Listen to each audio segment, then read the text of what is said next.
दोस्तों, कहानियों की पोटली में आपका स्वागत है। आज मैं डेविड सोलंकी जो कहानी आपके सामने लेकर आया हूँ उसका शीर्षक है बंदर और मगरमच्छ। एक था घना जंगल जहाँ जानवर एक दूसरे के साथ बहुत प्यार से रहा करते थे। उस जंगल के बीच एक बहुत सुंदर और बहुत बड़ा तालाब था। उस तालाब में एक मगरमच्छ रहा करता था। तालाब के चारों ओर बहुत सारे फलों के पेड़ लगे हुए थे। उनमें से एक पेड़ पर बंदर रहता था। बंदर और मगरमच्छ एक दूसरे के बहुत अच्छे दोस्त थे।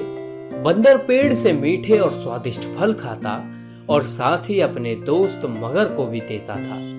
बंदर अपने दोस्त मगर का खास ख्याल रखता और मगर भी उसे अपनी पीठ पर बैठाकर पूरे तालाब में घुमाता था। दिन निकलते गए और दोनों की दोस्ती गहरी होती गई। बंदर जो फल मगरमच्छ को देता था, मगरमच्छ उनमें से कुछ फल अपनी बीवी को भी देता था। दोनों फलों को बड़े चाव से खाते थे। बहुत दिनों के बाद एक बार मगर की पत्नी ने कहा, बंदर तो हमेशा ही स्वादिष्ट फल खाता रहता है। जरा सोचो, उसका कलेजा कितना स्वादिष्ट होगा। वो मगर से जिद करने लगी कि उसे बंदर का कलेजा खाना है। मगर ने उसे समझाने की बहुत कोशिश की, लेकिन उसने एक न मानी और वो मगरमच्छ से रूठ गई। अब मगर को ना चाहते हुए भी हाँ बोलना पड़ा। उसने कहा, मैं कल बंदर को अपनी गुफा में लेकर आ जाऊंगा, तब उसका कलेजा निकाल कर तुम खा लेना। इसके बाद मगर की पत्नी मान गई। हर दिन की तरह स्वादिष्ट फलों के साथ बंदर मगर का इंतजार कर रहा था। कुछ ही देर में मगरमच्छ भी वहां पहुंच गया और दोनों ने मिलकर फल खाए।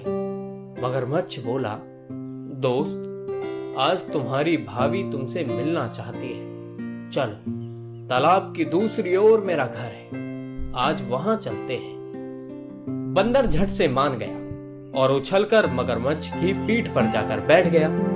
मगर उसे लेकर अपनी गुफा की ओर बढ़ने लगा। जैसे ही दोनों तालाब के बीच पहुंचे, मगर ने कहा, मित्र, आज तुम्हारी भाभी की इच्छा है कि वो तुम्हारा कलेजा खाए। मुझे माफ करना मित्र। ऐसा कहकर उसने पूरी बात बताई।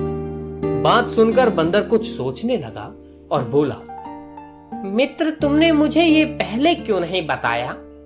मगर ने पूछा, क्यों मित्र, क्या हो गया?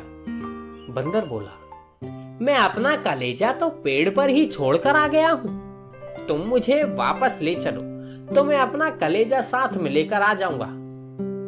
मगर बंदर की बातों में आ गया और वापस किनारे पर आ गया। वो दोनों जैसे ही किनारे पर पहुंचे, बंदर झट से पेड़ पर चढ़ गया और बोला, मूर्ख, तुझे पता भी नहीं कि कलेजा हमारे अंदर ही होता है। मैं हमेशा ही तुम्हारा भला सोचता रहा और तुम मुझे ही खाने चले थे। कैसी मित्रता है ये तुम्हारी? चले जाओ यहाँ से।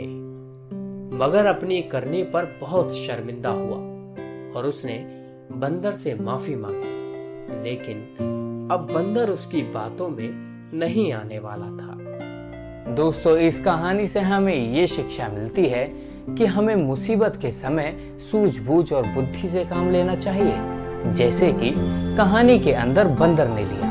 और साथ ही हमें अपने रिश्तों में कभी विश्वासघात नहीं करना चाहिए, जैसे कि कहानी के अंदर मगरमच्छ ने किया। दोस्तों, अगर ये कहानी आपको पसंद आई हो तो इसे शेयर करें, लाइक करें, कमेंट करें और अगर आपने हमारे चैनल को सब्सक्राइब नहीं किया है तो प्लीज सब्सक्राइब कर दें और साथ ही साथ बेल आइकन दबा दें